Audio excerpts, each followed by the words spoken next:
The American ship of state is like the Titanic. It's on a course. But unlike the Titanic, we have ample warning of the dangers ahead. And in my view, those dangers are neglected national defense. We've already had comments about our debt, which the numbers literally defy comprehension. We have trade and economic policies within this country that put the American worker behind all interests, special and otherwise. There's only one reason that I'm running for this office. A year ago, Representative Jolly announced that he was not seeking re-election, and he was going to run for the Senate. And so for 10 months and 27 days, a group of mostly Representative Jolly supporters helped me create a candidacy designed to defeat Charlie Crist. After 10 months and 27 days, 3 days before the beginning of the qualification period, Representative Jolly says he's coming back for his House seat. There's one reason I'm running, and there's one reason I'm staying. I like Representative Jolly. I don't like the way he represents our interests.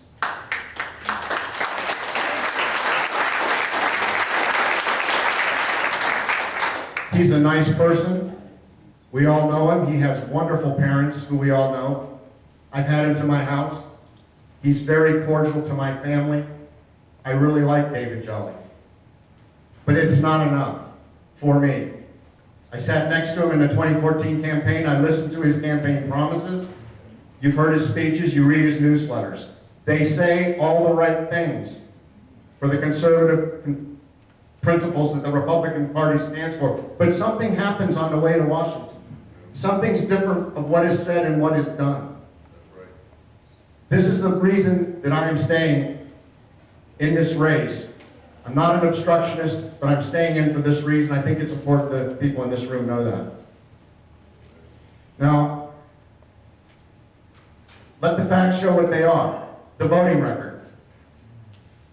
After contrary positions, voted to fund amnesty, voted to fund Obamacare.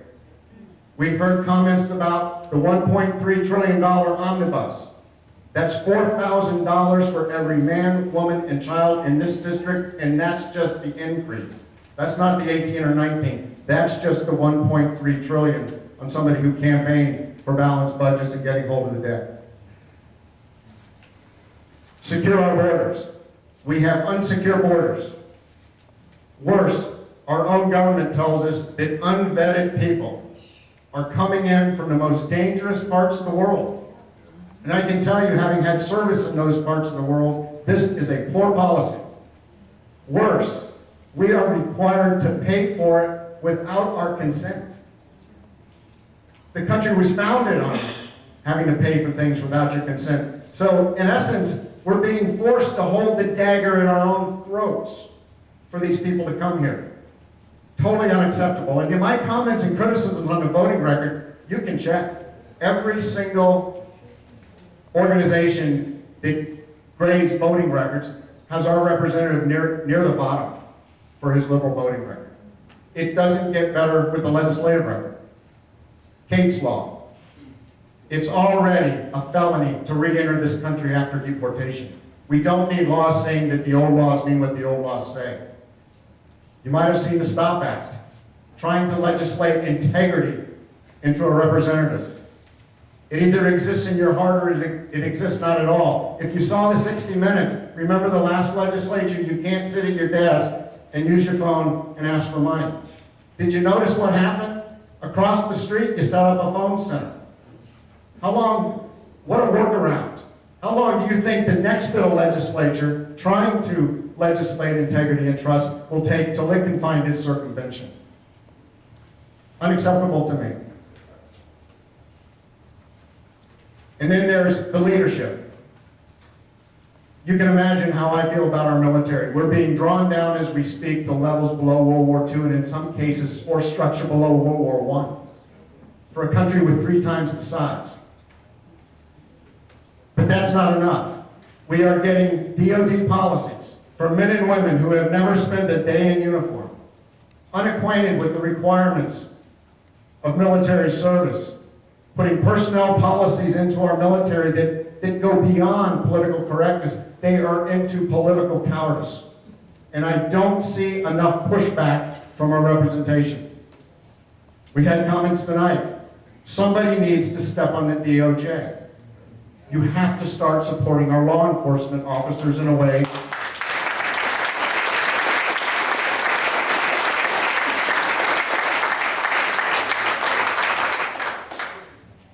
This can't go on. This comes into the leadership factor. I've never been inside the castle walls, but I want to be inside the castle walls. But somehow you can go to a committee and you can tell people, you either get in the box or we'll unfund you and send that part to somebody else. Read my lips. That something has to be done. We can't go on this trend. So if we take the totality of the representation from spending and voting and leadership and legislation, what really keeps me up and keeps me in this race is that it is almost lockstep aligned with President Obama's goals to fundamentally change America. I don't see the voting record pushing back like I would expect it to be, like you could expect of me if I can get up to Washington. I'm not in this race as a backup plan. I'm not in this race as a consolation prize for spending a year trying to get to somewhere else and couldn't do it, and now trying to come back and score a good government paycheck. I don't need this job. I want this job.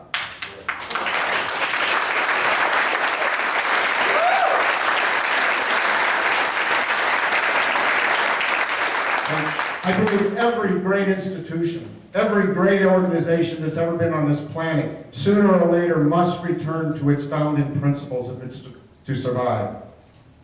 And if we look at the people that started this country, it was a revolutionary concept that the majesty and the grandeur of the United States of America, which has never happened before and I don't think will ever happen again, a totally different form of government, but the bedrock, the absolute structure of that government was based on a principle of public service. No other government had ever been set up in this manner. Public service. To that end, trying to return to public service. When I'm elected, I will be compensated. That compensation will have deductions for tax and other government deductions. Then it's going, after also removed are the direct costs associated with the representation.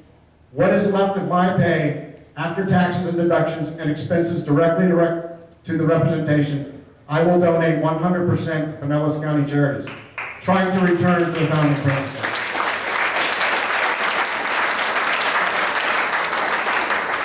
After 2 years, you're going to give me a report card.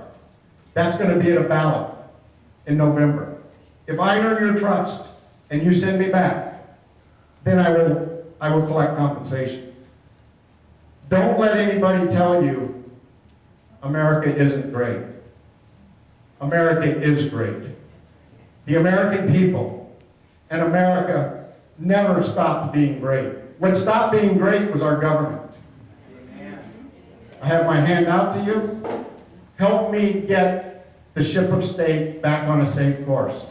I'm Mark Bircher. I'm running for Congress.